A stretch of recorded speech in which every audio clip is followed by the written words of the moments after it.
did a sprint triathlon, and anybody that knows me knows I'm afraid of water. I'm afraid of deep water.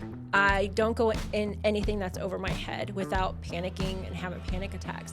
But, someone's like, oh, well, you would be able to do that if you could swim. And I'm like, I'm getting in that water. But again, that was that bet against me. Okay, go ahead, bet against me. And I did 3 of them.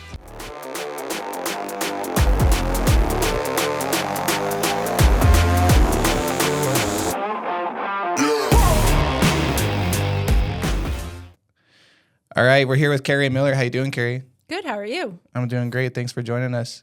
You've been pretty busy lately. Yes, very busy. You're a TikTok star now. No, not even. Not even a TikTok star. Forget that, no. It's fun. I'm having fun with it, but... Yeah, if you want to just tell everybody what you kind of do on that. Yeah, so mainly...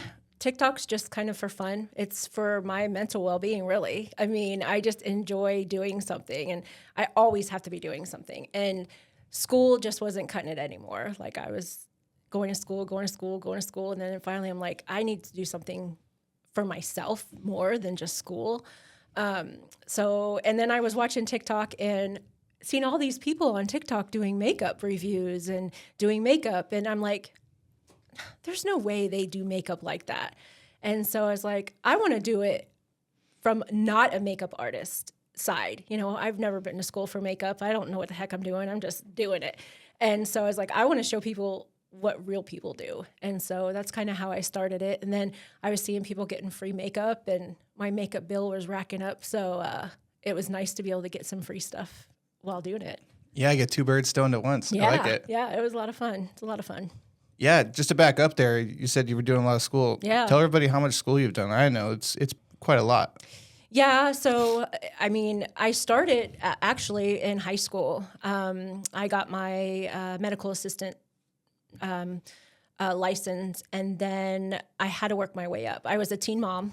I had my first son at 16, and I couldn't just put full 2 feet in there and just go full force. I couldn't just go to college for 6 years and be done with it. And so I just started little. I did that, and a few years later, I went to LPN school, so I became a licensed practical nurse. And then I got my associates in nursing, and then my bachelor's in nursing, and then I went and got my master's in nursing.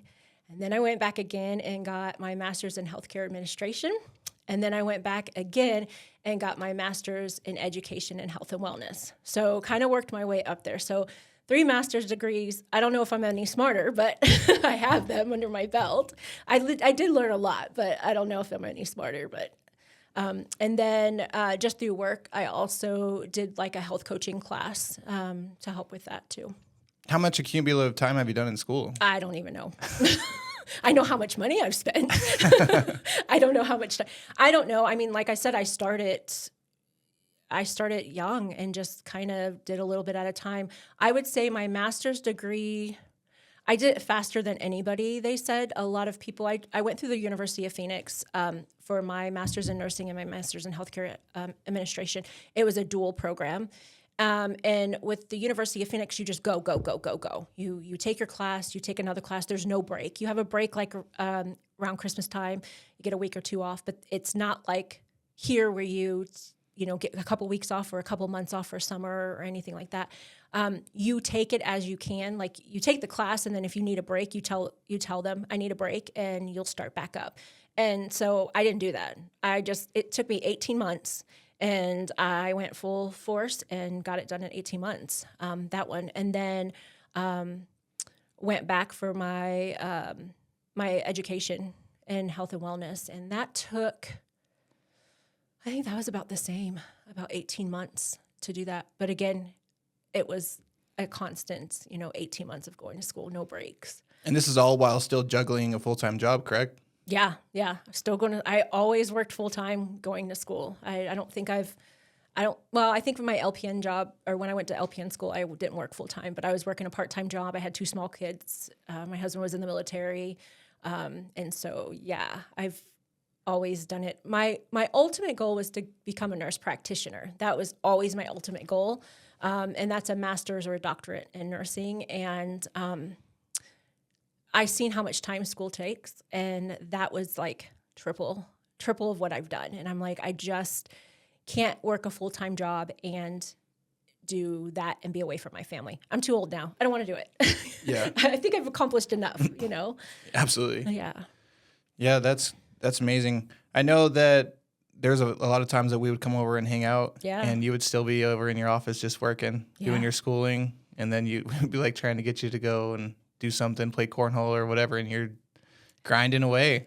Yeah, between doing the work, I was always on the computer between school and work, and just, grinding away, trying to get it done and trying to fit everything in, try to fit work in, try to fit, friends in, my husband in, having a social life. But you just have to push through it. I think for me, the biggest thing was being organized. I'm pretty organized. People at work would say I'm the organizational queen.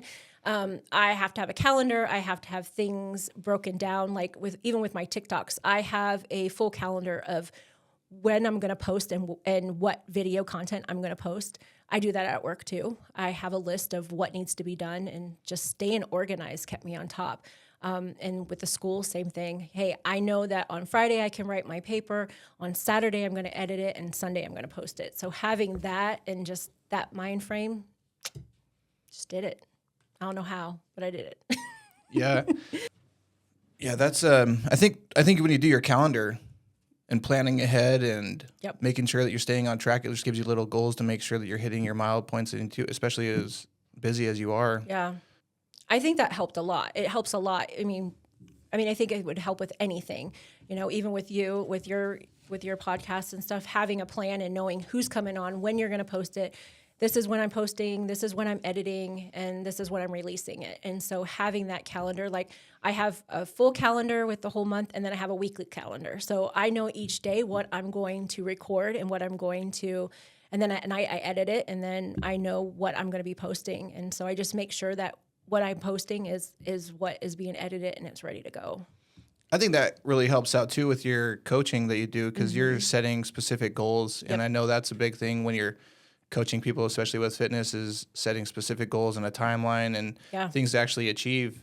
Because if you're just saying like, oh, I'm going to get 10 posts put up this month, but you're not being specific of when or what, it's going to be really hard to make sure that you're hitting that and getting everything else that you need to get hit. Yeah, exactly. And that's exactly what I coach is, making those SMART goals, making them specific, you got to make them measurable, attainable. And so making those smaller goals to reach those bigger goals. Because if you go out and you have this big goal and you have these big dreams, but you don't have any little small, attainable things that you're going to accomplish, then eventually you're going to get burnt out. You're going to be like, I'm not there yet. I'm not there yet. But if you have a small goal and you reach that, and then you're like, oh, I did that. Okay, I'm going to keep going, and I'm going to reach this goal, and then I'm going to reach this goal. It just keeps that momentum going rather than just saying, this is what I'm going for. This is the big picture, and that's exactly what I want, because then you lose steam. Right. And you're just focusing on what you can control. Yeah. I know for myself, like I set little goals of maybe how many subscribers I want to get to by the end of the year or things like that, but I can't actually control if someone hits that click or, like, subscribe, but I can control how many posts I put up. I can make sure that I'm doing it on time, and that's all I worry about. And as long as I'm hitting those, then that's all I could control. Yeah. But, if you're worrying about other things out of your control, then... Yeah, it's good to have those kind of goals, but you have to stick to what you need to do to get to that goal. And you're right. You may not be able to hit that many subscribers, but you can do the best job that you can to put out the best content. Yeah. You can't control the wind. You can only control yourselves, right? Yeah, so, for sure.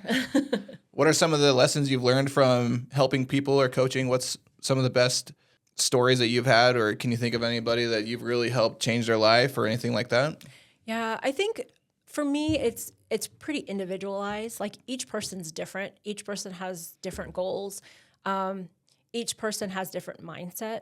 I do remember there's a few, but there's one that I can think of that I met with this individual, and he was pretty overweight. He was a football player in high school, did a little bit of college, and then when he got out, a lot of football players, they don't keep up with the regiment that they're doing, to train, and they gain weight. And he gained all this weight, and he was getting older, and he's like, I can't go to the gym and do an hour workout, it doesn't do anything for me. Like my hormones are different. I'm older, it's not the same.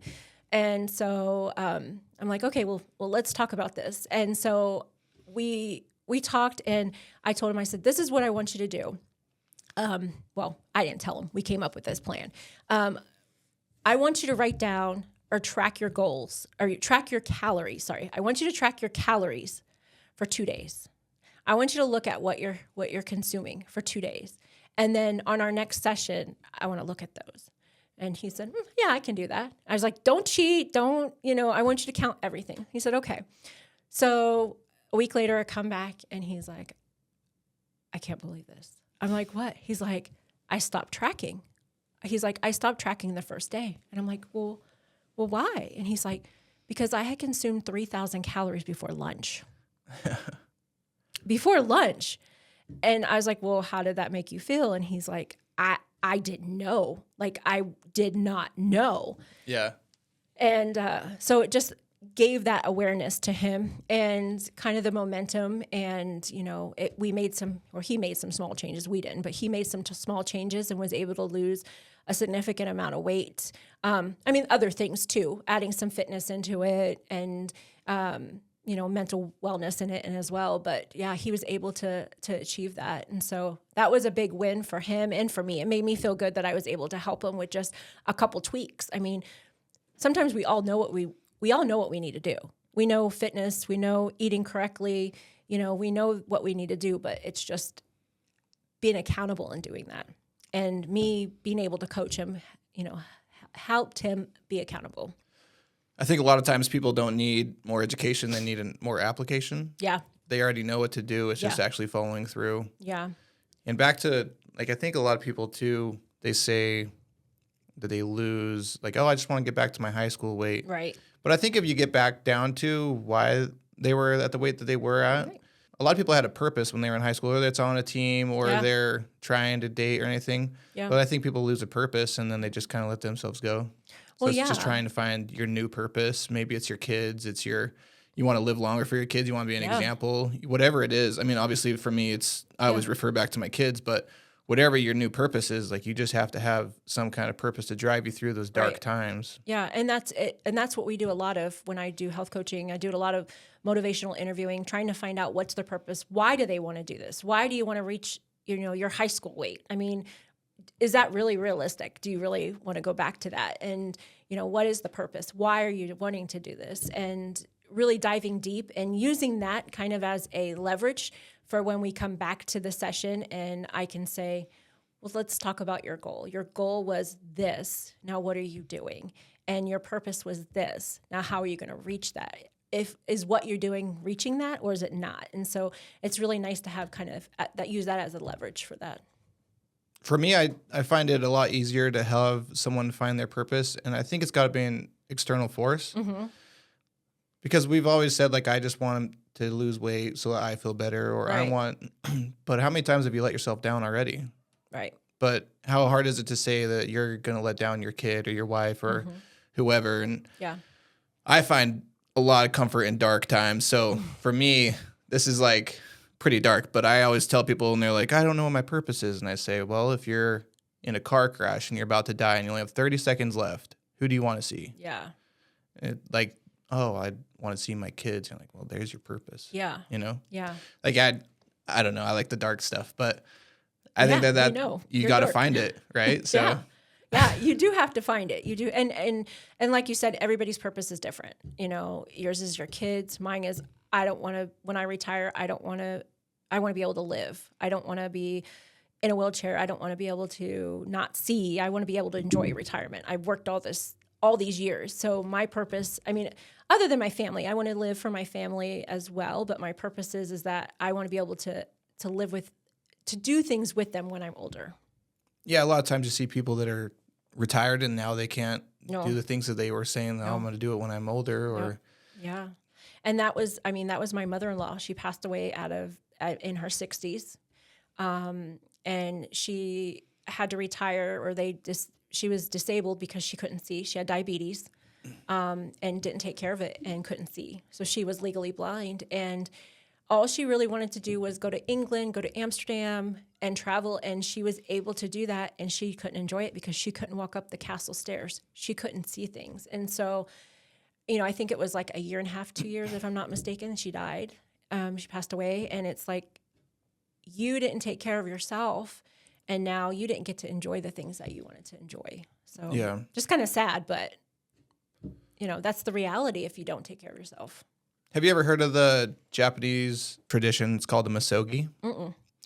So they have this tradition where you do one event. I'm kind of scared about this. You do one event every year that just kind of sets the precedence for that year. Okay. Like a challenge, like a really hard challenge. Okay. Some people decide to do like 100-mile run in one day, or they decide to, climb something really physical. Mm-hmm. But I've really embraced that lately of trying to figure out something to do every year. And even like mini challenges, like just every other month, I want to do something that I would not regularly do. Yeah. What is it this year? I think this year it was either between doing the CERT Academy for the 10 days. Yeah. That was a real challenge. Yeah. And then before that, I wanted to do other hard stuff. So I did that half marathon. Yeah. Yeah. Not a runner, so that was definitely a hard one. But I definitely want to keep doing everything that I can. Next year, I'm already looking into maybe doing a trifecta Spartan race. Oh, yeah. Yeah. And that's like a 5K, a 10K, and a half marathon. Yeah. With like a whole bunch of between 20 and 30 obstacles on each one of them. Yeah. So I'm already looking at trying to figure something out because I need to dangle a carrot in front of me to keep me going. Yep. Finding a purpose, right? Yeah. Yeah. And I mean, I still go to the gym every day and everything, but I feel like if there's something I'm actually going to be training for, like right now it's elk hunting season or hunting season coming up. So I got that. But then there's a long time between the end of November-ish to what's next. Yeah. So I need something. And so I like that Mogi idea. Yeah, I like that. Just trying to find something new every year. Yeah. And like you said, if you can find these things to do, then you don't have to wait till you're older. Mm-hmm. Yeah, I don't know. I think that's a really cool idea. Yeah. Ashley said she's going to do the 5K or the smaller one with me next year. So yeah, a lot of fun. Yeah, and it's funny because that's exactly. I think in my years I've done that. Like I've made a goal like that, and it's been a big goal, something I would never do, and then I lead up to it. And like the roller derby. Oh gosh, yeah, like roller derby. I was probably one of the oldest people on the team. But, I always wanted to do it. So, yeah, I remember Ashley and I went to a couple of your matches down at the fairgrounds. Yeah. What made you want to get into that? Yeah, I mean, as a little girl, my dad would watch the flat track or the bank ones where they would whip people around and I always enjoyed it. And then when we moved here to Idaho, we knew somebody who was coaching, and we went and watched a few times. And I was just like, gosh, I love the physical. I love being physical. I love just the whole aspect of it. And I told my husband, I said, I think I'm going to do it. And I was like, I think I can roll. I know I can roller skate. I roller skated as a kid. I got this. And he's like, but what if you fall down? And I'm like, I'm okay with that. I can pick myself back up. So I talked to somebody and started doing it. And it was a lot harder. The first day, I didn't know how to roller skate. Like, I put roller skates on and I looked like Bambi, like on ice. Like, it was awful. And one of the girls actually had to hold my hands and take me like around the track. And I'm like, I know how to skate, I do. But it had been like, I don't know, 20 years since I had been on skates. And so you kind of lose that because you don't remember it. It was not like riding a bike. But yeah, so just decided to do it. And I did it for 2 years.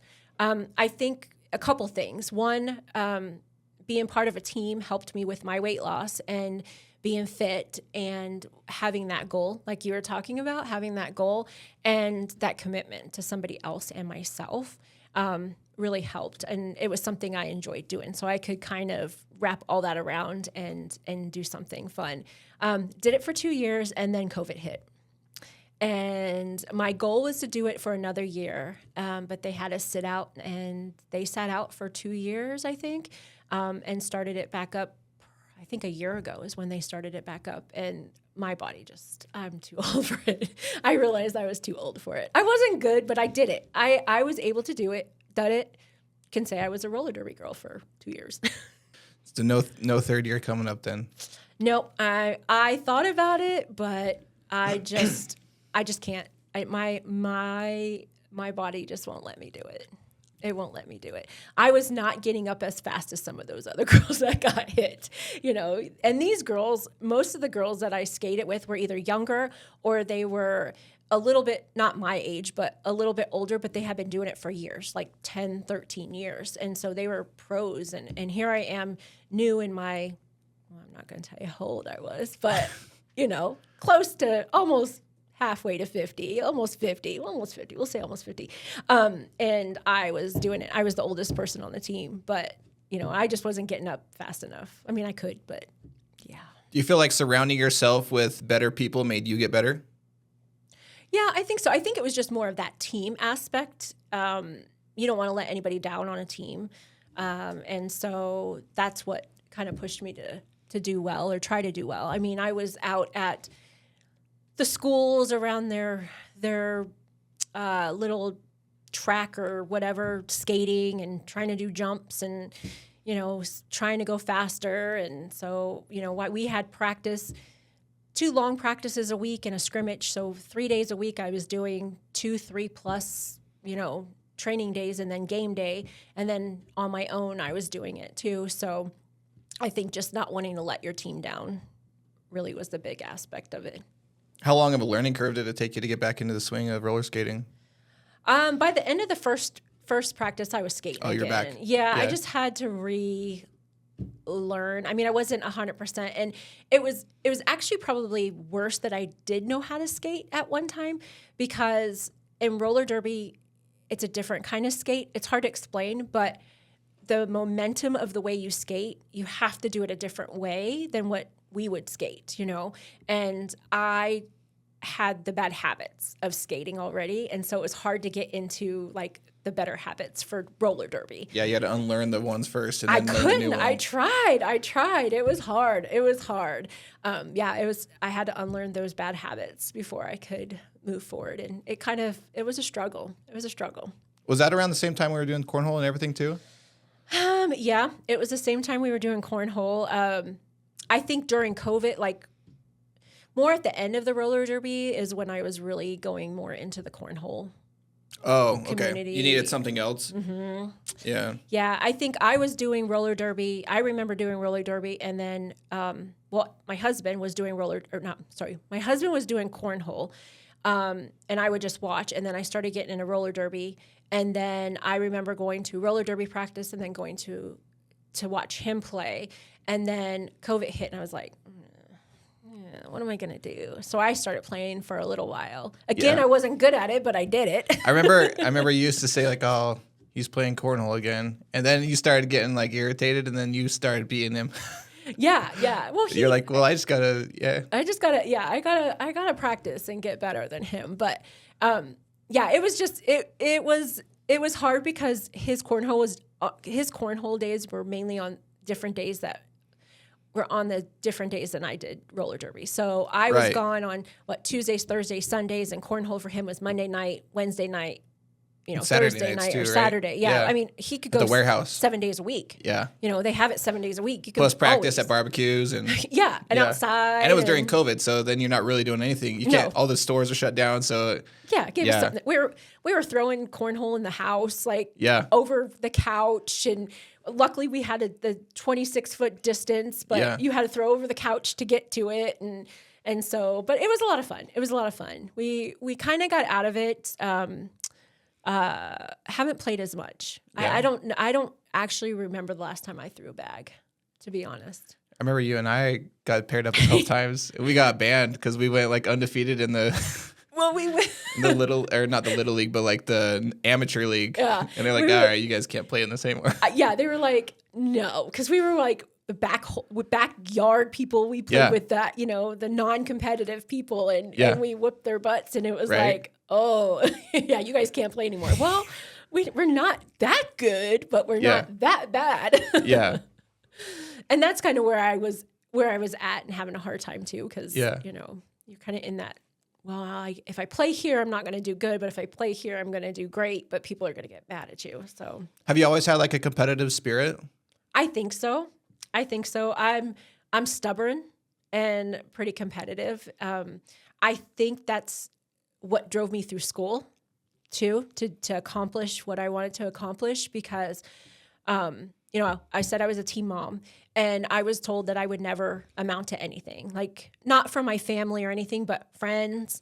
You could hear people, you know, in the background, oh, she ain't going to do nothing. She's a teen mom. She's going to be on welfare. She's, you know, nothing wrong with that, but, you know, she's not going to amount to anything. Yeah. And that always stuck in the back of my head and drove me. And I mean, it still kind of drives me, you know, but yeah, always kind of that driven, competitive. I'm going to show them I'm stubborn. Yeah. The bet against me. Yeah. Go ahead. Do it. Yeah. Yeah. That drives me too. I mean, it's crazy because even sometimes like your friends and family will cheer for you a little bit. Yeah. But they still know like, you know, like They're you just get unsure. You make them uncomfortable, especially when you start changing or different things like that. Yeah. But I like the whole bet against me thing, or like I'll prove you wrong. Yeah. Like that really gets me too. Yeah, I did a sprint triathlon, and anybody that knows me knows I'm afraid of water. I'm afraid of deep water. I don't go in anything that's over my head without panicking and having panic attacks. But, you know, someone's like, oh, well, you would be able to do that if you could swim. And I'm like, I'm not getting in that water. But again, that was that bet against me. Okay, go ahead, bet against me. And I did 3 of them. And the first one I did, my coworkers decided to do it with me. And they helped me train for it. Because it's, you know, we had to run, bike, and then swim. Or no, we swam, we biked, we ran. That's what it was. We swam, we biked, we ran. It was a small one. Nothing crazy, nothing, you know. How long was the swim? Oh my gosh. I don't even remember. It felt like forever. It felt like forever. And we were at Quinns Pond. And so it was like the distance. That's a clock tower, right? Back. Is that the clock tower one? No, it's the one, it's the white water park. Yeah, okay. I don't know. Yeah. In Boise. And we had to do like this big triangle. So I think it was 750 meters. I don't know. We'll just say it was that. Okay. If that's a good length, that's what it was. Yeah. If it's not a good length, that's not what it was. But they helped me train for it. And so the swimming portion was the most difficult because running and biking I can do, but the swimming. So I called up, it was through the YMCA. I called them up and I said, I don't know how to swim. I said, but I want to do this. Can I wear a swim belt? So they have these adult swim belts. They're like life vest, you know, for your waist. And I was like, can I wear one of those? And they're like, well, yeah, you can, but you can't win. And I'm like, well, I'm not there to win. I'm just there to try to swim, you know? I just want to complete it. I just want to do it to say I did it. You know, that was my whole thing, just to do it. And so they said, yeah, go ahead. Well, I'm the only one there with this damn swim belt on, run into the water, you know, but I did it. I mean, I was able to accomplish it all and do it in a great time. You know, my swim wasn't my fastest, but I made it up on my bike and my run. And so I cried after I finished it just because it was such a big, you know, people tell me you'll never do one of those because you can't swim. But I went on and I did one. I did 2 more after that. I did an indoor one and then I did another outdoor one. And one of the outdoor ones I did all by myself. No one was there. Like my husband was working. I didn't have any family in the area. And I remember getting out of the water and tripping and falling. And I was the last one out of the water. Had my swim belt on, skimmed up my knee. Everybody's looking at me and I'm like, I'm an old lady. I skimmed my knee and I got a swim belt on. And I was like, but I'm going to do this. Blood running down my leg, but I finished it. So big accomplishments. Yeah. And you at least did it. There's other people that didn't even sign up. No. And that's, you know, later in life, I was like, I want to accomplish things because I don't want to die and somebody say, well, what did she do? You know, I can say I did roller derby. She did triathlons. I did Muay Thai for a little while. Like there was all these things that I just decided I wanted to do. And, you know, I can say that I did them and accomplished it and die and say I actually did something with my life.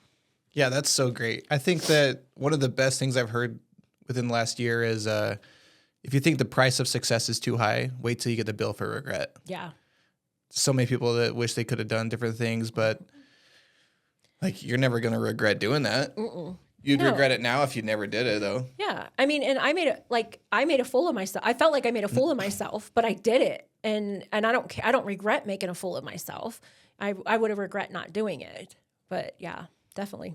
So if I say I don't think you're going to do a third roller derby, you're going to... Oh, that's different. That's different. My knees are not, no. My doctor would tell you no. Do you have another physical challenge that's in your horizons you kind of like want to do? No, not really. I haven't really thought about it. You should do a Spartan race with me. Oh, gosh. I've seen those. And that's just to complete it, too. You don't have to do the competitive one. It's possible. Something. We'll talk about It's coming it to off Boise camera. next year, August. We'll talk about it later. No, it sounds like fun. Let me look into it. Yeah. See what it entails. Ash is going to do it. So. Yeah. Or is it, because it's teams, right? You do it in teams? I think you can. I have to look more into it. Probably if you're just doing the for fun one, it's for teams. There's a competitive one that's for time, but... Yeah. Are you doing the fun one or are you doing the competitive one? Yeah, just a fun one. Oh, yeah. Like you, I'm just trying to get stuff done and say I completed it. Yeah. Because I don't care about that. Maybe later if I do like a bunch of them and do a lot of them, then I'll be like, I'm pretty good at this, but I'm not going to be... Yeah. I'm not a runner, so... No, me neither. First off, but... Do I have to swim? Is there any swimming? No, I think it's just going through mud. Okay, then I can do that. Yeah.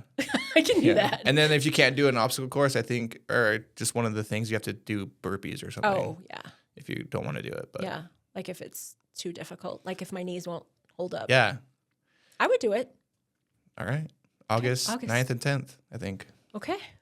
We'll do it. All right.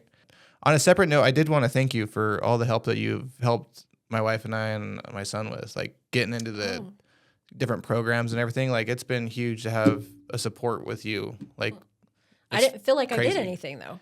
Well, like getting us in like the Katie Beckett and all those different things. Like I've even helped other people out because they didn't even know about it. Yeah. So well, and that's just it. You know, when you have a child with disabilities, nobody comes to you and says, this is what you need to do. You have to figure it out on your own. Like I had to figure it out all on my own. Luckily, my son had a teacher who was like, you need help. And I'm like, yeah, I don't know what to do. We had just moved to Idaho. We were in Ohio, and Ohio didn't have any services. We didn't qualify for anything. He got a teacher aide.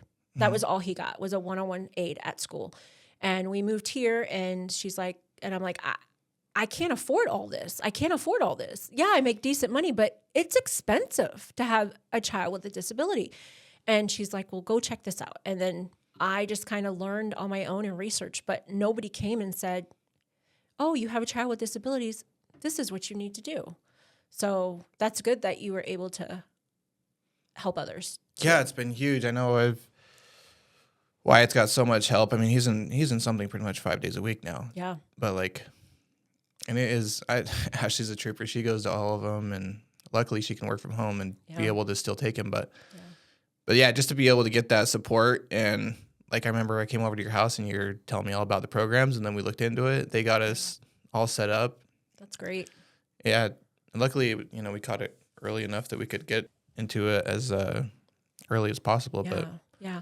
And I've seen great success with children who have had like interventions early on. I mean, you see some kids that don't get that. Again, people don't know. Parents don't know about what's out there. Yeah. And, I know people say, oh, Idaho's not that great when it comes to Medicare, Medicaid, that kind of stuff. But compared to where we came from, wow. I mean, he wouldn't be on the Katie Beckett. They didn't have Katie Beckett in Ohio. He wouldn't be getting the services. You would have to pay out of pocket. Like I paid for my son to get diagnosed. Yeah. Like I paid for all of that, for the CT scans, the doctor visits, the psychologist, psychiatrist, everything. We paid for it out of pocket. Yeah. He got help like from a year and a half old. I think they got him into the infant to toddler program first, and then they said that he couldn't do anything until he was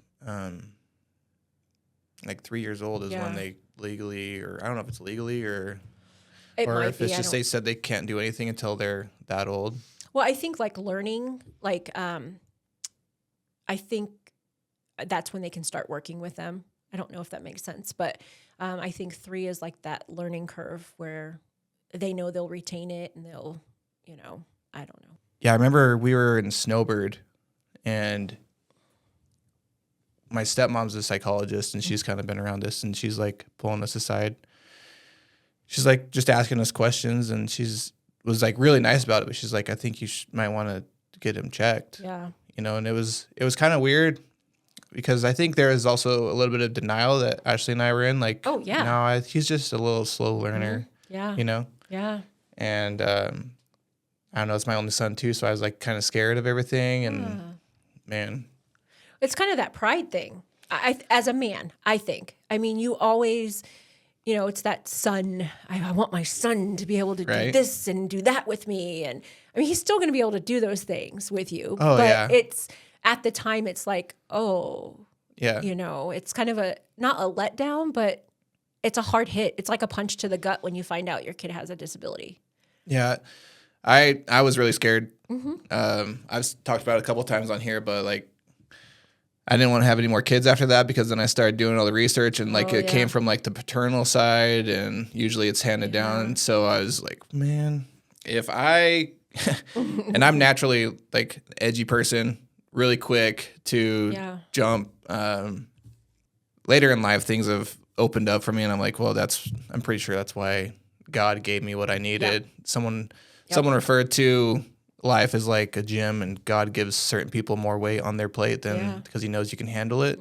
Exactly. So I was like, well, but it's a level up. You're right.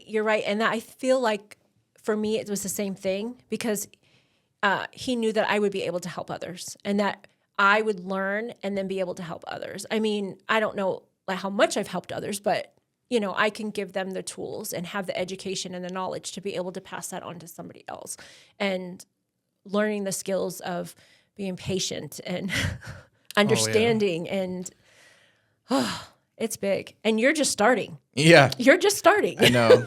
I've talked to Adam a couple times about the older stuff. Yeah. Yeah. We're already on like our fourth version of child locks in the house. He got the slide ones real quick. He got the pinch ones. He got the pinch and rotate. Now we're on the actual key and lock. Well, I remember you guys bungee cording your. Is that still? Had to bungee all the chairs. We just gave up on that. Oh yeah. We just had to because now he's so strong he can just like do a muscle up pretty much onto the counter. So I don't know. I just gave up on the chair thing. Yeah. I remember coming over and it being bungeed. I was like, oh gosh. But yeah, it's hard to hear from somebody that even like. Now, even somebody else saying it to me, it's still a punch in the gut. You know, but when someone first tells you, this is your diagnosis, and you're like, and then you have to like really it has to set in, and you're in denial, and then you're angry, and go through all the dang stages, but yeah. I think it was a very big blessing in my life. So yeah, like there's no way that it hasn't helped me out. That patience that I've learned from him, he'll carry over into business. It'll carry over into coaching other people now. Yeah. They start messing up or anything. I can have patience with them and not be as edgy as I was. Like, why can't you just do this? Yeah. Like understanding more. Because I had no empathy for people from my childhood. I went through a lot of shit as a kid. Yeah. And I just have no empathy for people. I had to force myself to start like caring when Ashley would tell me she's sick because I had my stepmom and she always faked being sick just to get attention. Right. So like I automatically just made it. If she's like anybody tells me that I'm sick, I don't care. Yeah. Like, and it's funny because my husband Adam is that way, and I think military and then the prison, working out at the prison, makes you have that like, you hear it, you've seen it, you've done it, you've heard people whine and cry.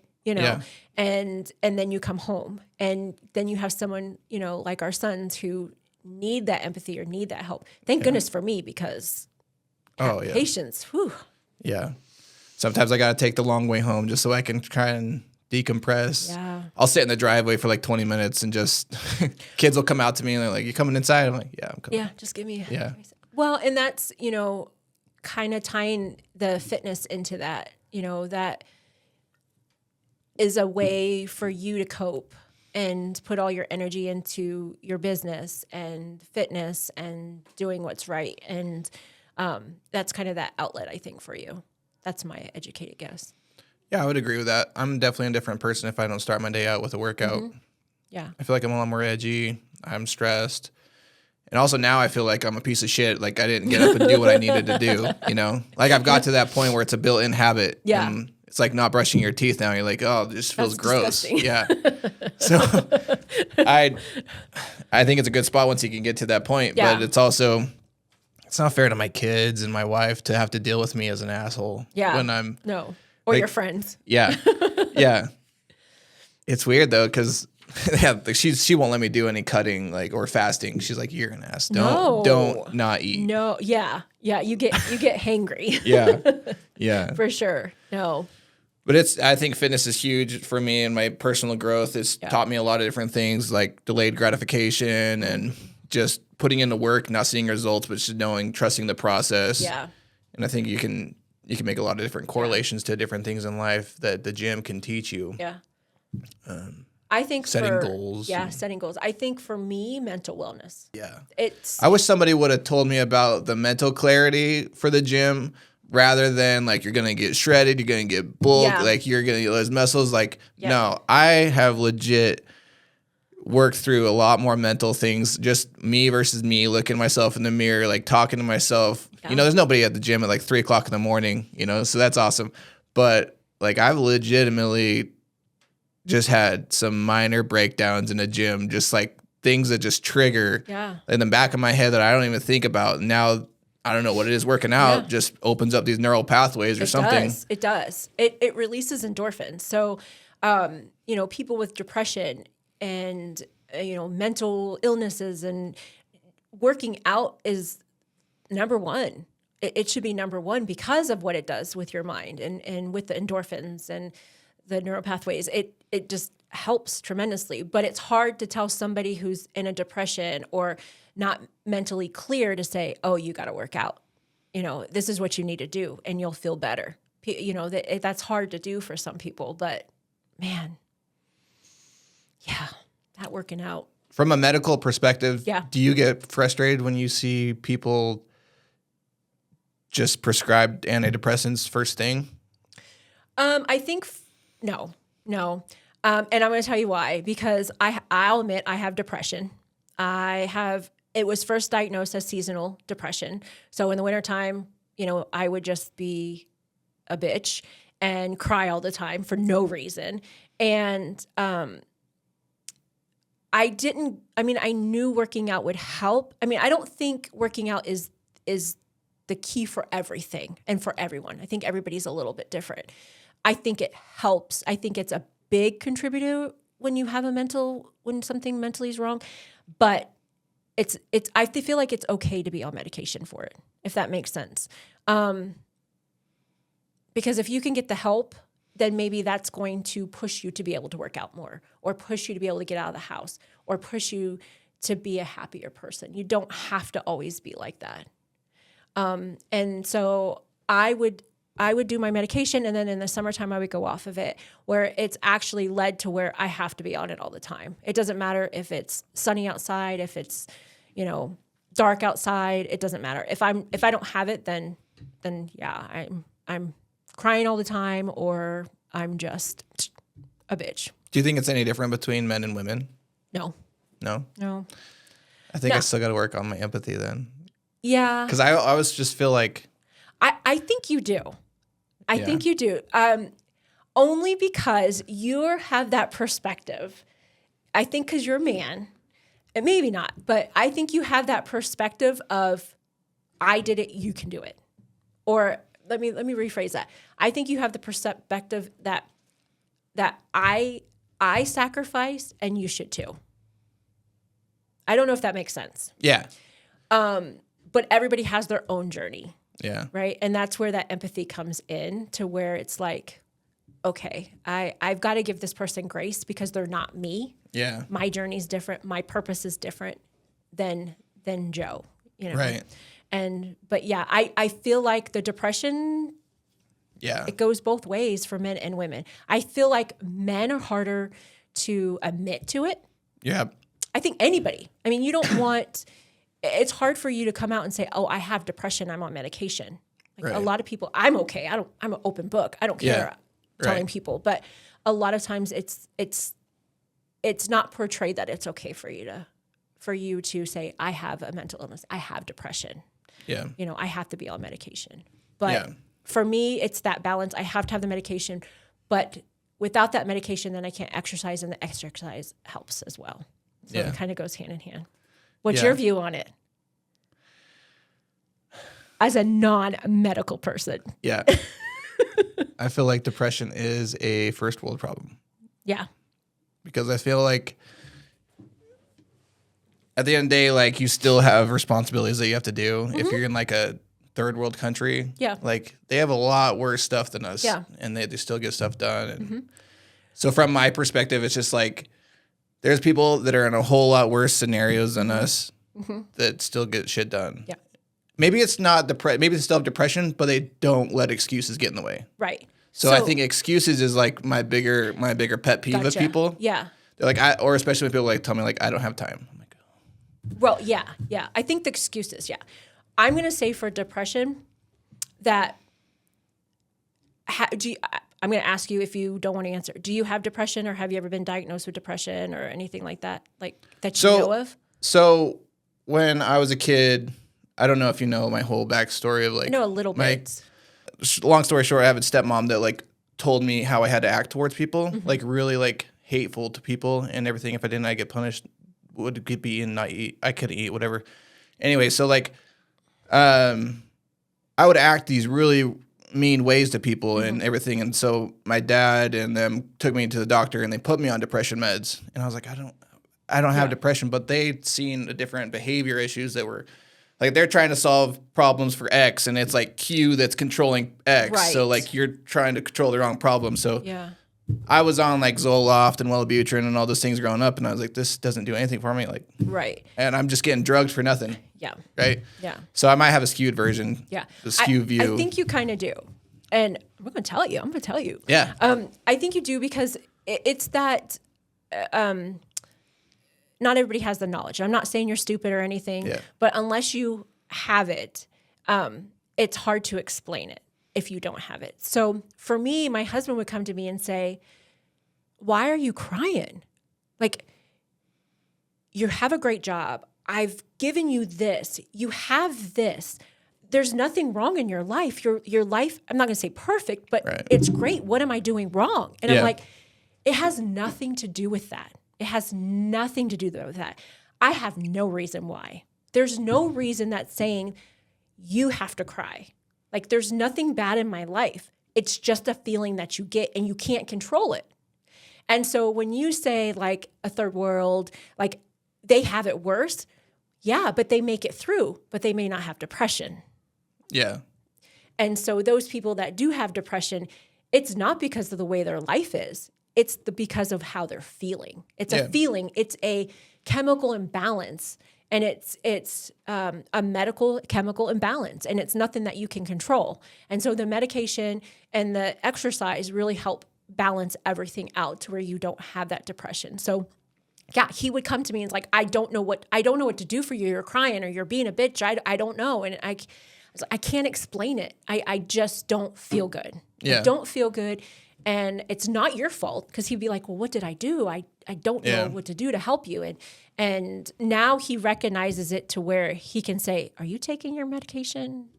You know. Yeah, I definitely do know that there's people that have it. My brother's one of them. Like, I can tell a big difference. He's great to be around when he's on his meds, and I hate him when he's not. Yeah. I love him, but like, so I do think that. I would just say that I think that there's a lot of people, maybe this is just from my perspective of being in the prison world, but there's a lot of people that don't need to be on depression meds, and they just need to get some other things in check that they're depressed about. Yeah. So like so I'd say like, this is I don't know the statistics. I would say like maybe 10% of the people that are actually out there on depression meds need them. Yeah. The other 90% between diet and exercise could get rid of their shit. Oh yeah. Oh, so that's maybe a better way of looking at it. Okay.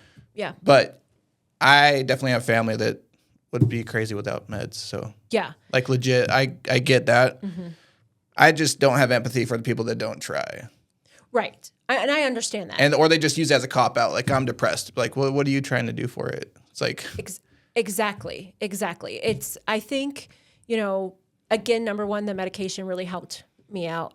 And then I do know that the exercise helps. The medication helps me to have the energy to go ahead and do the exercising. Sure. Because there are days you're just like, I don't want to do this. I don't feel like doing this. I'm not going to do it. And when you're in that state, it's like, but if you have the medication on board and you're like, oh yeah, I can do this now.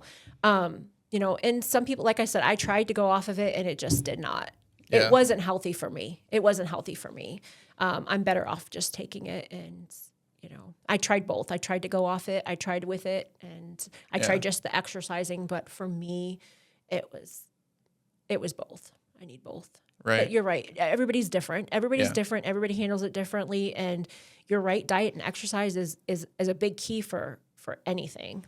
I can only talk from experience, from what has helped me. And maybe I have a skewed view. Like, I think also because maybe the people that I just follow online, right? Like, you're a product of your environment, and I've just, my algorithm now has just surrounded me with this stuff. So like, I've seen it work for so many other people. And then I do think working in the prison, I've just seen, doing pill pass or something, like, I'm like, man, like, try working out. Like, but it's also that thing of, you can't make someone do it if they don't want to. Right. And it's got to be, as you might know, as a health coach, it has to be their idea. It does. Because I could tell you, like, this is what's going to work for you, and I know it's going to work for you. Maybe I don't know, like, the depression stuff, but like, I know you're going to feel better if you just go work out and you eat clean and you drink enough water. You're going to feel a lot better. But until it's like them, because I know personally, I've been told a lot of times, like, when I was a drinker, like, Matt, you need to probably, like, slow down. Yeah. No, I'm good. Or like, you should try and work out. Like, I'm good.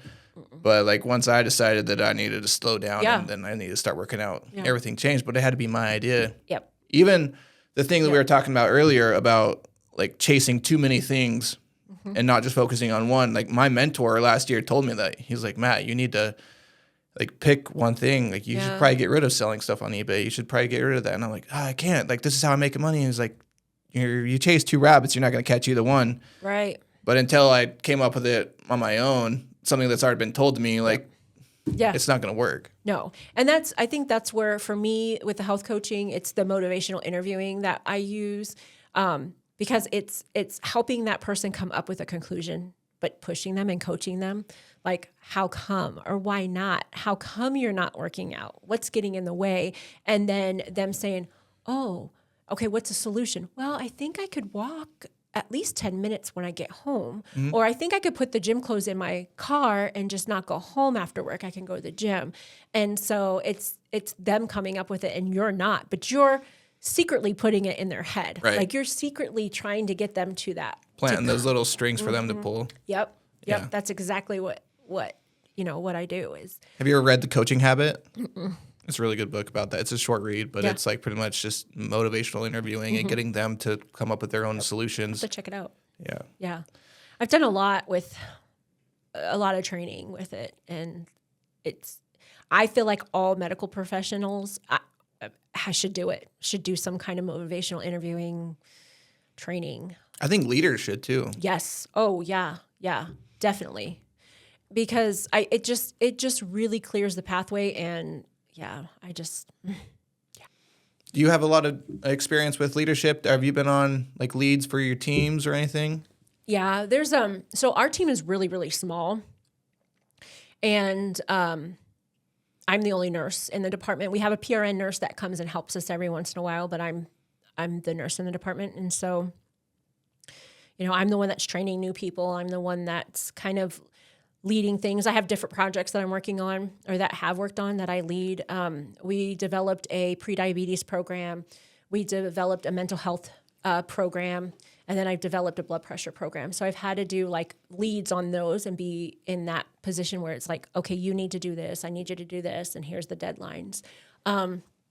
That's mainly where my leadership has gone. I was a charge nurse, that kind of thing. But being the lead on projects has been the biggest thing. I got to tell you, your husband's probably the best leader that I've had the pleasure of working with over the last 10 years. I agree. I hear the things that he does. I hear, how he can be a mentor. He can be a friend, but he can be a leader as well. He can be your boss, but he can also, joke around with you and kid around with you. But he knows when to make it like that point to where it's like, hey, you're screwing up. You're screwing up. Let's fix this. He's helped me a lot in leadership. And in fact, when I'm more of I react rather than take a deep breath. And I always jump the conclusions, like, oh, this isn't going to work, or this is awful. And when that happens, I usually have to call him, and he can calm me down, and he'll be like, it's going to be okay, it's all right. But as far as his leadership, yeah, he was home late the other night because he went on a run to pick up a bus. He saved. Yeah, it was you. He saved. Yeah.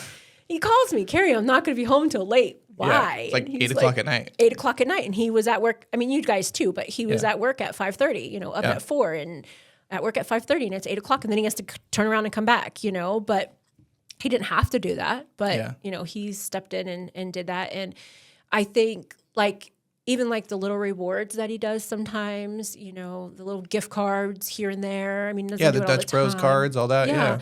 Just, appreciating his team. And I feel like he has a lot of appreciation for his team and wants everybody to do well, and takes it personally too when something doesn't go well, but also, strives for everybody to kind of have that attitude as well. Yeah. Stick his neck out for you too. Mm-hmm. That's big. Yeah. I think it's a great leader.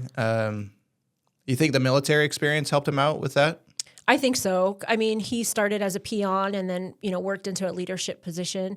So I think that background really gives him that good leadership role, especially then going from that and then to the prison. I mean, I feel like the prison is so similar to the military. It's so similar. You're working these set hours, but you have to work overtime. No one tells you, oh, can you do this? Mm-hmm. You can't say no. That's how the military is. When they say you're working late or you're going somewhere, you can't tell them no. And so I think that kind of shaped him into the leader he is having that, and then going into this role as well.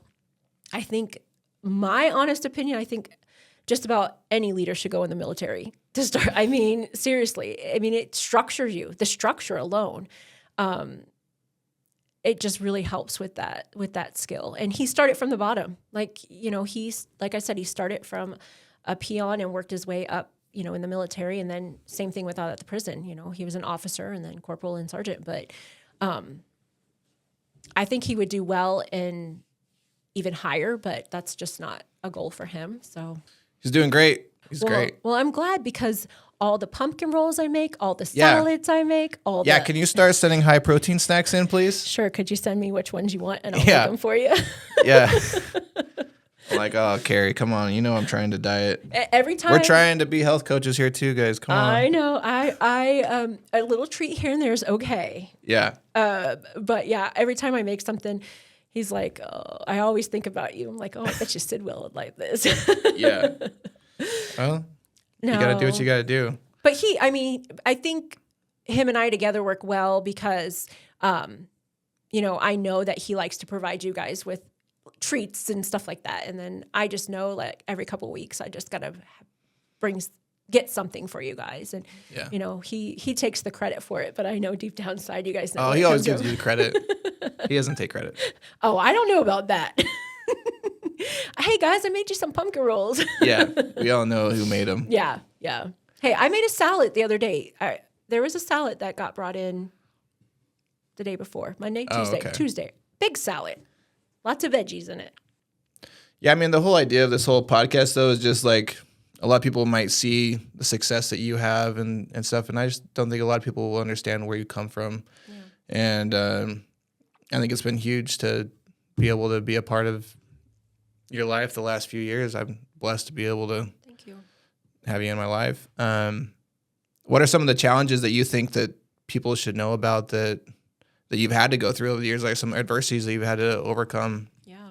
I think starting as a teen mom, yeah, that's huge. Being 16 and having a baby and having to finish school, I had a lot of support. I'm still with the baby daddy. Yeah. I'm still with him. We're going on 32 years of being married. And he went in the military. How long?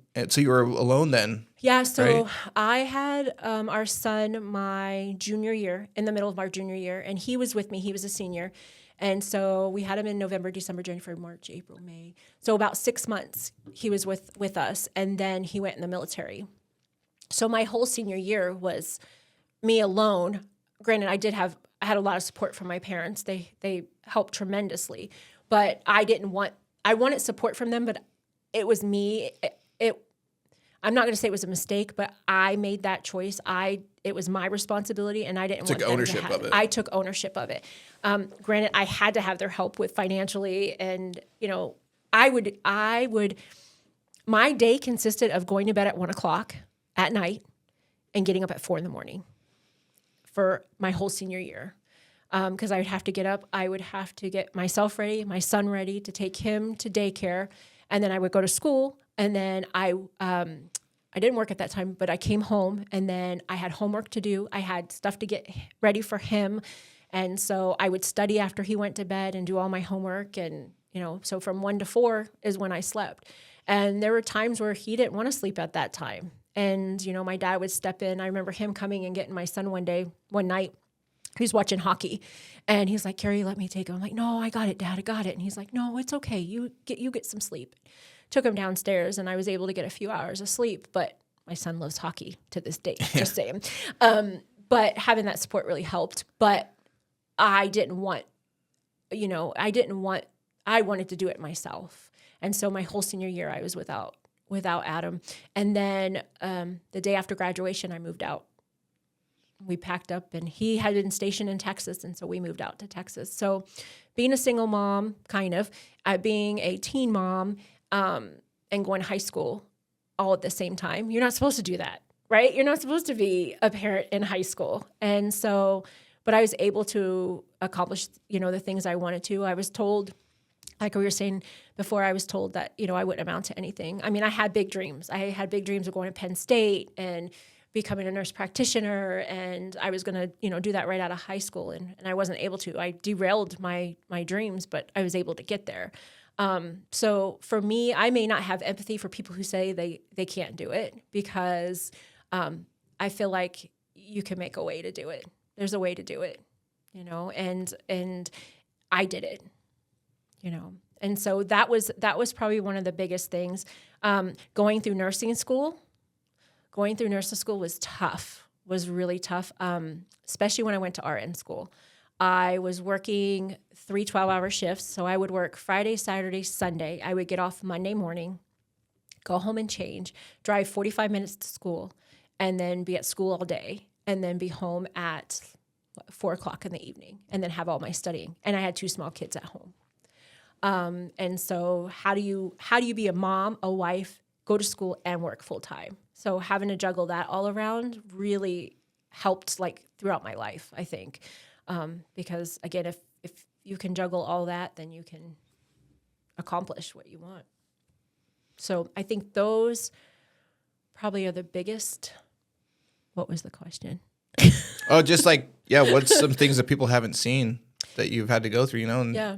I think all those long hours you had to do just recently going through school and everything. Yeah. You didn't have to do that. No, it's just, I wanted to do it and made it a way and figured out how to do it. Just figuring out how do I do this? How do I fit this in and doing it?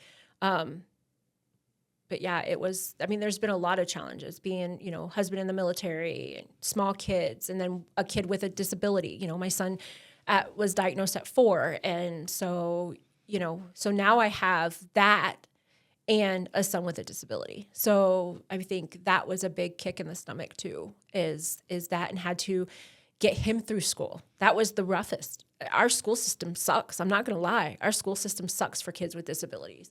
There were so many things. I was at the school nonstop. So get your big boy pants on, because you're going to need them for school. Well, you guys are going to homeschool, right? Or not Wyatt. Okay. So get your big boy pants on, because the schools knew me. Yeah. And I had to show them that I cared about my son and that I cared about his education before they really took me serious, and then didn't have any problems. But I'm going to say Skyview here in Nampa, they had a special education teacher, and don't blurt this out. I'm not going to say his name, but don't edit this. But there was a special education teacher, and he was, and I'm not going to say what year or anything, but he was a football coach. He was assistant coach, and then he coached freshmen. So I feel like he was only in there because he was a coach. And remember, this is a class of kids with disabilities. And he would tell them, he would do solitary confinement. is what he would call punishment. So if they did something wrong, they put them in a corner, turned around in their desk. Well, kids with disabilities, that's not, you have to treat it a little bit different than normal kids, right? The punishment's different. He'd have to go outside and do community service is what he called it. And he'd have to go out and pick leaves by hand out front of the school. And then he started cussing at him. And that was the last straw. And my son would come home. He's usually a happy-go-lucky kid. You know, he was always bebopping, and I could tell something was wrong. He would, at dinner time, he would just look down and I'm like, Tyler, what's wrong? What's wrong? Nothing. I'm like, you need to tell me what's wrong. And he told me, and I went to school and I was like, I do not want this. I am here. If he does something wrong, I want you to call me. I want you to tell me before you do anything. Do not punish him. Don't do anything. But it was a fight through. When he graduated, that was a big accomplishment for me. It really was. It was a big weight. Like I could just feel the weight lifted off my shoulders because he graduated. So I think that's going to be tough. Yeah. You can do it. You can do it. Anybody can do it. You can do it. I mean, having support and knowing your resources and your outlets and who to go to, that's going to be the big thing. Yeah, I think it's nice having my wife, too, because she kind of calms me down. And then there's times where I come home and I can tell, like, she needs a break, too. So I try and take over a little bit. But she's an angel, man. I don't know how she does it. I don't know how she does it either. Like, my son, I'm calling my wife, like, 2 hours after watching him, like, are you on your way home yet? Or... Yeah. But that's good that you give her... I mean, I think both of you need time for yourselves, and especially I found that's what helped with me. I really, it's okay to take the time out. And like my advice for you guys is it's okay to go and date. Like it's okay to have date night and leave the kids behind. You guys have support and you can do that, and it's okay to do that. It's okay to leave the kids. We started our anniversary after Adam got out of the military, we went back to Ohio and my parents were real close. And we hadn't really done anything because we didn't have the support. Being in the military, you have friends, but you have a kid with disabilities, they don't know what to do. So we really didn't have any of that. And once we moved back home and had the support, we made sure. I mean, we still kind of go on dates and go away to vacation and go to overnight things. But I mean, I think for both of you, that's going to be key. Yeah, we try and do the 2-2-2, where like 2 weeks we'll try and do a date night, and every 2 months we'll try and do like one overnight, and then every 2 years we'll try and do, like a vacation by ourselves. But that usually gets unfortunately put on the back burner. So we need to be more of a priority to do that, even if it's just taking. We used to do the 75 hard, and it was kind of nice because we would put the kids to bed, and we would just walk even just right in front of the house where you could always see the house, but it was just like our own time, 45 minutes every night. We could just talk to each other, no kids. It was really cold at night. It was like in January we would be doing that, but it was nice just to be, it's all quiet. There's all snow on the ground. It's just quiet. We're talking. Sometimes we just need that adult time because she's watching Blippi all day or whatever the heck she's watching, and like that's on repeat the whole time. Oh, yeah. Yeah. And my son is like huge into music, which I don't know if that's just like comes with the territory, but he is like, I've listened to like Lose Control by Teddy Swims like so many times. Now he's into Imagine Dragons Believer. Like it's just the same song over and over again. Oh gosh, yeah. And like he'll just start singing songs, but he doesn't talk that much, but we can hear like the tone and what he's. Yeah, so it's really cool. Yeah. I think we're going to try and do like maybe some musical therapy or something. That's expensive. Yeah. Yeah. But you might be able to incorporate that into some of his therapy. I think that music, for some reason, is like his go-to. Yeah. And he's learning everything. It's so much easier for him to learn with music. So it's good to be able to know that early on. Yeah. And my son, same way, loves music. Yeah, DJ. He tries to, he decided he wanted to be a DJ. And I mean, he doesn't know what 2 + 2 is. I'm sorry. He probably does, but 2 + 2 is. But by golly, you put a DJ board in front of him, he knows how to work it. Yeah. Like he knows the technology. He knows how to link it. He knows how to sync it. He can mix it. He can do whatever. But, you give him a simple task to do and he can't do it. Yeah. But music has been, for him too, has always been like, he's loved music and movies. You know, he can tell you anything about any artist, but he can't remember like how to tie a shoe, you know, stuff Right. like that, you know, simple things. They're really smart in certain areas for sure. Yes. Like His is his memory. He has a really, really good memory. He can remember, Mom, do you remember 6 years ago when we went here and you had that red top on? And I'm like, no, I don't even, what? But he has the best memory. And I think that's what's helped him through the years is that memory of remembering things. But it's remembering things he wants to remember. Right. Right. It's he can't remember things he doesn't want to remember, but the things that interest him, he remembers. Yeah. I think we're trying to really focus on the things that are good with Wyatt. We're going to like really push so that he can enjoy this. Like he loves climbing and he loves music and he loves all these things. So rather than like dwelling on what he can't do, where I think Ashley and I are trying to just focus on the things that he can do. And I think if people could do that in a lot of different scenarios in life of just focusing on the good stuff, like you can make a whole bunch of different things happen. Same with our daughters, like one's really good at math and one's really good at reading, but they're both switched, you know? So it's like, that was one of our issues with public school that we were thinking about like taking them out was one of our considerations because like my daughter that's not good at math, her report card, I know she's not like where standards should be. And it said like standards met. Oh yeah. And I'm like, my youngest daughter that's like in second grade, a year below her is way better at math than my third grader was. And then she's getting stalled because there's other kids in her class that aren't good. So I'm trying to figure that out. And then I was like, if your guys' standards are met, what's your standards? Yeah. Well, and that's just it. There's no consistency with our schooling, like across the United States. There's no consistency, even in high school. I remember I went to 4 different high schools, and each one had a different standards. Like, what credits do you have to have? What classes do you have to have? Like, they changed from each one, and it's like you would think it would just be, okay, these are the credits that you have to graduate high school in the United States, and they don't do that. Yeah. Yeah, it's I think Idaho's pretty low on like where we rank for education out of all 50. So I definitely got a lot of weird looks when you said we're homeschooling our kids. Yeah, but I think now it's okay. There's a lot of kids in this neighborhood that are homeschooled. So I think that was the stigma too, was like it won't be a social life, but there's many kids that aren't. Well, you have to be able to incorporate that too, and making sure that they're getting, around other kids and things like that. I think that's the biggest thing of homeschooling is they don't get that interaction with classmates and, and that's what they miss. That's the only thing good about school, like, public schools or any schools, is that you get that interaction. But I feel like if you're incorporating that already or trying to incorporate that, then. Luckily, a lot of my friends have multiple kids. Yeah. So. Yeah. I think you set the standard for everybody. Hey, one of my friends has 5 now, so I've been beaten. Yeah, but you guys were in a race for a little while. I was waiting for a 5th one for you. Yeah, I remember telling Adam, he's like, man, come on. Like, all right, well, we used to joke with Adam. We'd be like, can we have a day off? And he's like, no, we can't get you a day off. He's like, you know how I could get 12 weeks off? Which one you want, one day or you want 12 weeks? Well, I remember, I won't say his name, but came up to Adam and was like, can I switch my vacation around?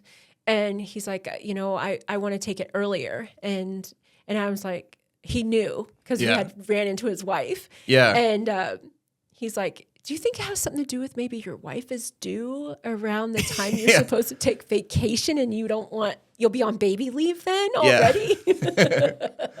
Yeah, you ain't that slick. Yeah. He's like, how did you know? And he's like, we ran into your wife at the store. Yeah.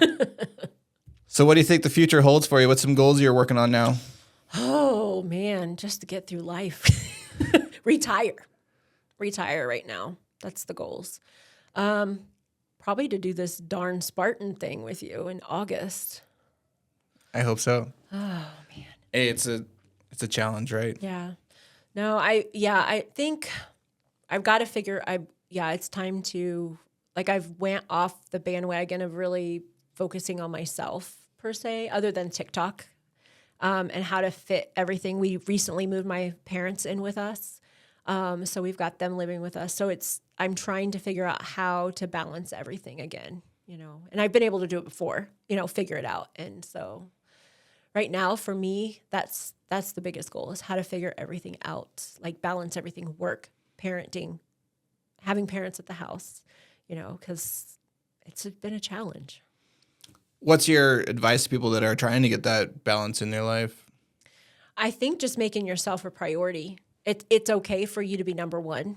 It really is, because if you're not number one, then and you're not, healthy, or you're not, if you're not a great person, or you're in that mental state, that's not a great person, but if you're not in that mental state and in a good mental state, then you can't be present for other people. So that's my biggest thing is it's okay for you to put yourself first and then everybody else, because without putting yourself first, then you're not there present for others. And that's something that I've had to learn. It's okay to say no. It's okay to put yourself first. It's okay to take that time out. It's okay to take that 10-minute walk and leave everybody behind, because it benefits you, but it also benefits your family and everybody around you. It's like an airplane. You got to take care of yourself first, right? Yeah. If not, guess what? Yeah. You're nosediving. Yeah. I've been watching your TikTok, and like I can't get any value out of it, but it's cool just to watch, like, because I'm not gonna put makeup on. But, oh, come on! Like just to be able to see you put yourself out there, and I know, for me, I could talk to you just fine, and I could talk to anybody else just fine, but like just to put yourself out there, and for me to talk to someone strange, not for it, or just putting myself. I don't like hearing my voice, like editing.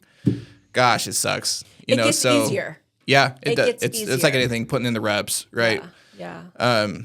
I think that's one of the biggest reasons why I did it too, because I don't like to look. I hate cameras. I hate videos.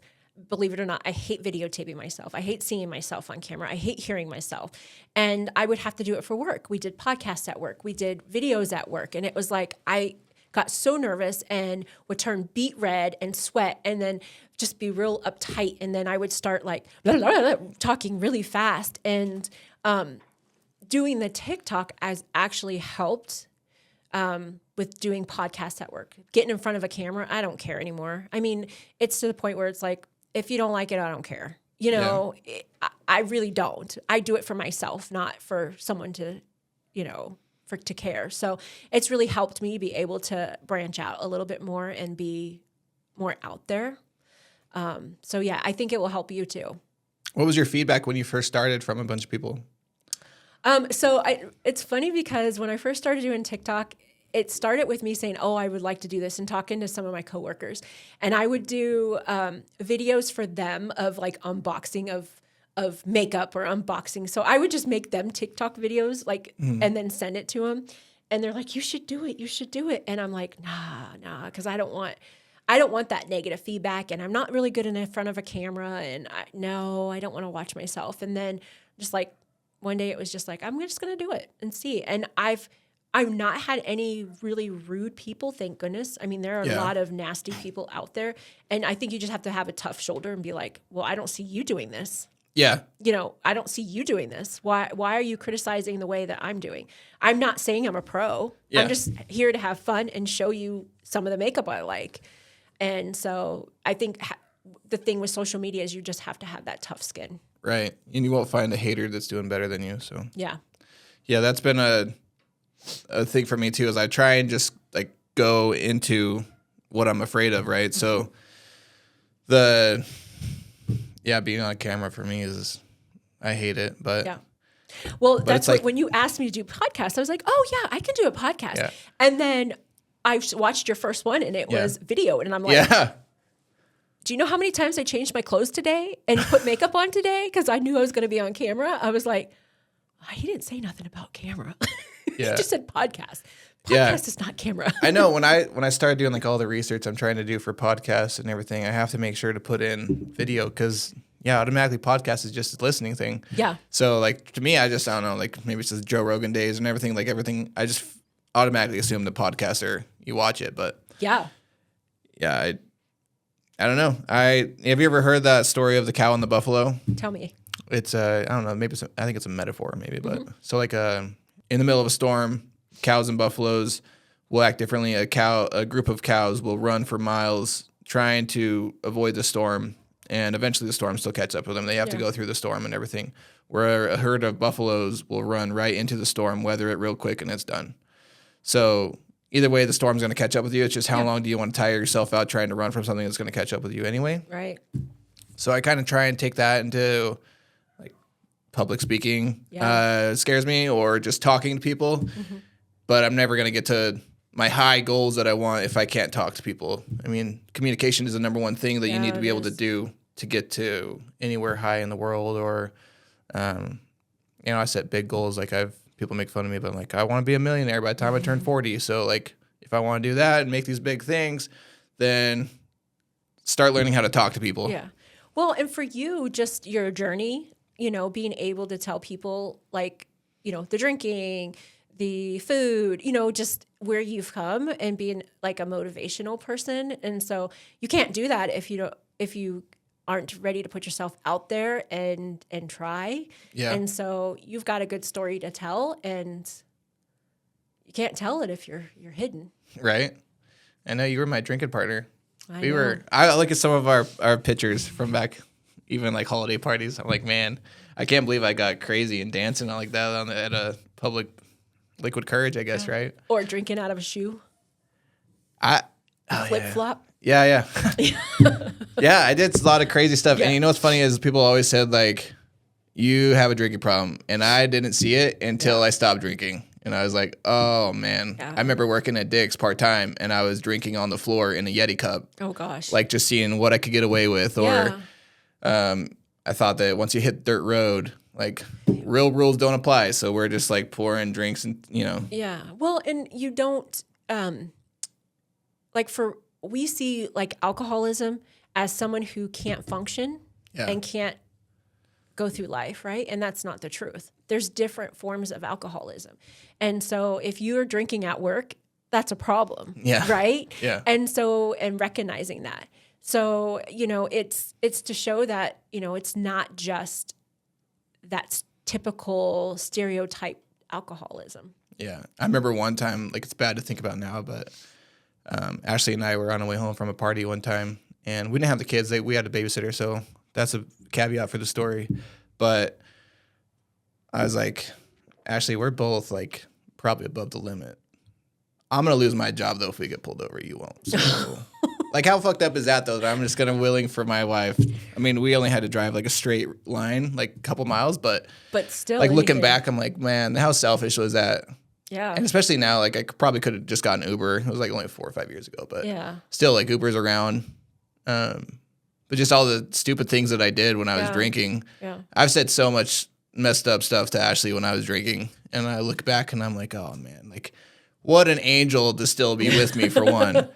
There's no way that there's 9 out of 10 women that would have just left me immediately after half of the stuff I've said when I'm drunk.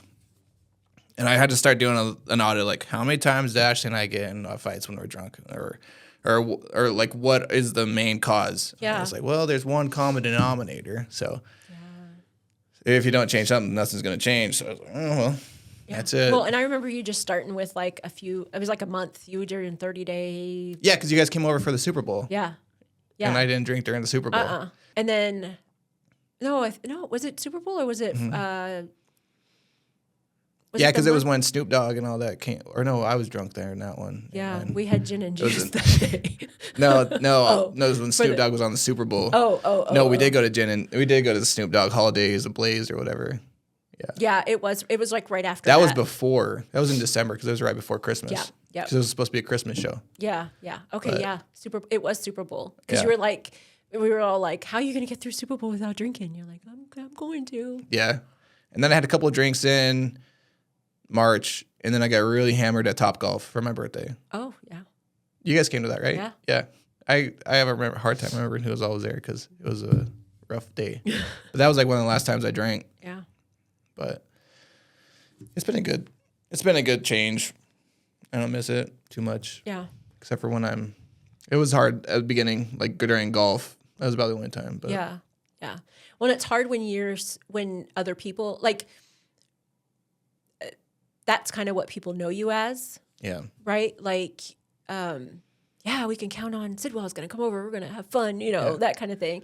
And it's kind of hard when you have other friends that are always drinking or always, and golfing was probably, Yeah. a big thing for you guys to go out and drink and play golf and Yep. for you to kick it. Yeah. Yeah. It scares other people that are around you when you start changing because they fell in love with that version of you. Yeah. And it's understandable. Like it's scary. It's a totally different person. So sometimes you just got to grow. Yeah. Yeah, for sure. I know, I always say I don't need alcohol. I'm crazy anyway. Yeah. So I don't care. Right. I don't need it. I do, occasionally, but Yeah. you're crazy anyway. Yeah. You don't need it either. Yeah. What's some of the best advice you've ever been given for personal growth? Oh, gosh. That's a tough one. What's the best you have? I think just setting the example for my kids and taking care of any of my demons so that I don't give it to them. Yeah. Somebody asked me one time, they're like, would you, if your kids and you could do like a Freaky Friday situation and they take over your body, your habits, everything right now, would you be okay with that? Yeah. And short answer was no, I wouldn't be. And so I had to start looking into different things. And kids always fail to listen to their parents, but they don't fail to emulate them. Right. So That's true. I just knew that I had to be a bigger person from what advice I was given. It's like, be the person that you needed most in your dark times. Yeah. Create the person that you admire the most and gift that person to the world. Purpose over pleasure. That's the shortest one. Yeah. Is this decision going to get me closer to my goals or is it going to get me further away from my goals? A little self-audit you got to do. Yeah. Agreed. I ditto it. That's cheating. Okay, ask the question again one more time. Just like what's some good advice that you've been told? You can just simplify it to that. Yeah. I think some of the ones that I told you, just, in personal and like family life, is making time for yourself and making time for couple, like for you and your spouse. 32 years of marriage, we've been through highs and lows. It wasn't always easy. We were poor. We had hardly any money, and we kind of built ourselves up from that.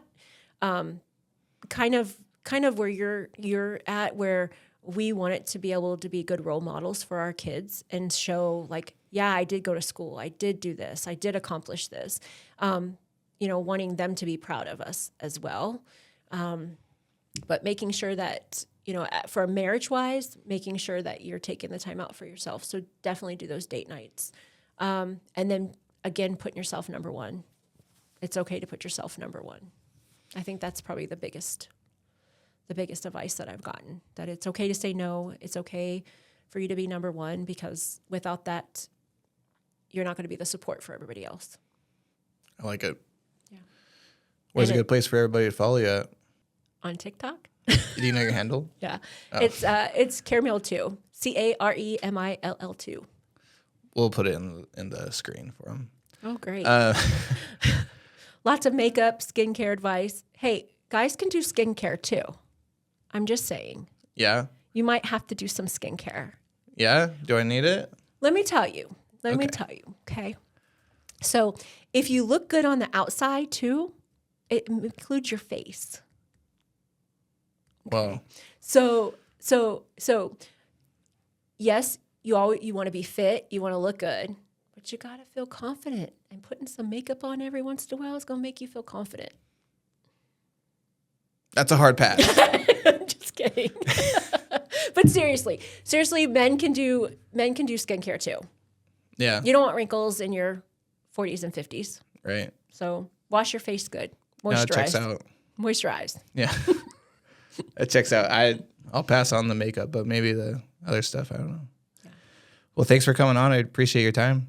Thanks for And we'll have to have another one next year after the Spartan race. Yeah. Text me the deets. All right. All right. Well, thank you for having me. Appreciate it. Thank you. Mm-hmm.